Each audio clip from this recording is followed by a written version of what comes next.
Top quality और consistent performance के लिए सिर्फ सिल्वर पंप्स एंड मोटर्स, नाम याद रखना। હાલ મહત્વના સમાચાર સામે આવી રહ્યા છે। ડ્રગ્સ કેસમાં ત્રીજા આરોપીને ઝડપી પાડવામાં આવ્યો છે।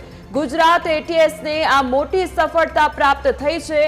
હરીશ આંજણા મંદસૌરથી ઝડપાયો છે, તો હરીશ આંજણા મુખ્ય આરોપી હવે પોલીસ સકંજામાં આવી ગયો છે। તો ગુજરાત એટીએસને આ મોટી સફળતા પ્રાપ્ત થઈ છે। ડ્રગ્સ કેસમાં ત્રીજા આરોપીને ઝડપી પાડવામાં આવ્યો છે। ગુજરાત એટીએસને આ મોટી સફળતા પ્રાપ્ત થઈ। હરીશ આંજણા મંદસૌરથી ઝડપાયો છે, તો હરીશ આંજણા મુખ્ય આરોપી હવે પોલીસ સકંજામાં છે। અમારી સાથે સંવાદદાતા મિહિર જોડાઈ ગયા છે। મિહિર, ડ્રગ્સ કેસમાં હવે ગુજરાત એટીએસને આ મોટી સફળતા પ્રાપ્ત થઈ છે, મુખ્ય આરોપી પણ ઝડપાયો, શું અપડેટ તેને લઈને? કોમલ, ભોપાલમાં જે એમડી ડ્રગ્સની ફેક્ટરી આખી પકડી હતી અને જેમાં 2 આરોપીની ઘટના સ્થળે ધરપકડ છે તે કરવામાં આવી હતી। આ ઘટનામાં આ જે કેસમાં વધુ એક જે મુખ્ય આરોપી છે કે જે ડ્રગ્સની ફેક્ટરી ઊભી કરવામાં તેની ધરપકડ છે તે કરવામાં આવી છે। આ રેડ દરમિયાન 1814 કરોડ રૂપિયાની જે ડ્રગ્સ છે કે જે એમડી ડ્રગ્સ છે તે આજે ઝડપાયું હતું અને 907 કિલો જેટલું એમડી ડ્રગ્સ છે જે ઝડપાયું હતું અને જે રોજનું 25 કિલો જેટલું એમડી પ્રોડક્શન કરી શકવાની ફેક્ટરીની કેપેસિટી હતી।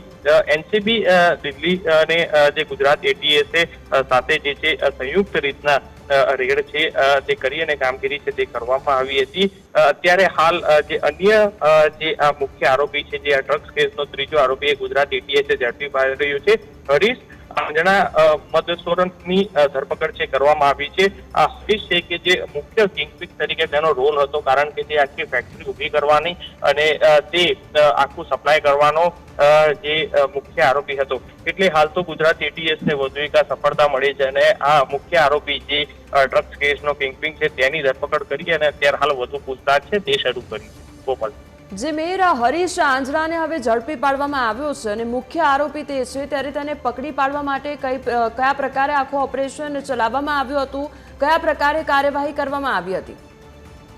કોમલ, હરીશ આંજણા જે આખી ફેક્ટરી જે ભોપાલની જે આ ફેક્ટરી છે કે જે એમડી ડ્રગ્સ બનાવવા માટેની તેમાં તેનો મુખ્ય રોલ છે, કારણ કે જે ફેક્ટરી ઊભી કરી અને ત્યારબાદ સપ્લાય કરવા માટે।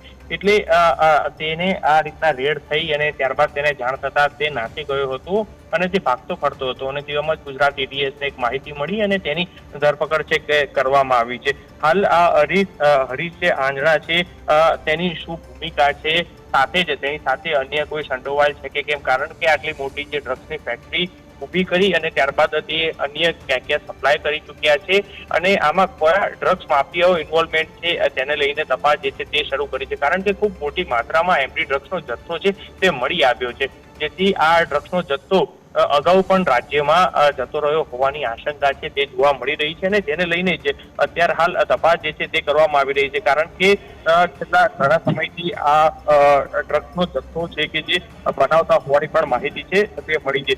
જો વાત કરવામાં આવે તો જે અગાઉ પકડાયા હતા તેમાં જે 2 આરોપીઓ હતા કે જે અમિત ચતુર્વેદી જે એમડી બનાવવાનો જે પ્રયાસ તે કરી રહ્યા હતા, સાથે જ સનિયાલ બાને જે પણ ટેકનિક એમડી બનાવવાને લઈને કઈ રીતના તે જાણકાર છે। આ બંને લોકો જે ભોપાલની જે ફેક્ટરીનો શેડ છે 6 થી 7 મહિના પહેલા ભાડે રાખ્યો હોવાની તે લોકોની પૂછતાછમાં સામે આવ્યું હતું અને ગુજરાત એટીએસ છેલ્લા 1 મહિનાથી વોચ છે તે રાખી રહી હતી। આ જે બંને અગાઉ જે પકડાય છે તે પણ નાસિક અને ભોપાલના રહેવાસી છે, સાથે આ પણ જે પકડાય છે તે ભોપાલનો હરીશ છે કે ત્યાંનો રહેવાસી છે। એટલે હાલ લોકોની શું ભૂમિકા હતી અને આ સાથે જ આ 3 આરોપી હવે ત્રીજો આરોપી પકડાયો છે, તો ત્રણેય સિવાય અન્ય કોઈની સંડોવણી છે કે કેમ, અને મહત્વની વાત કે રાજ્ય બહાર ક્યાં ક્યાં લોકોએ ડ્રગ્સનું સપ્લાય કર્યું છે। જે મેર સમગ્ર માહિતી બદલ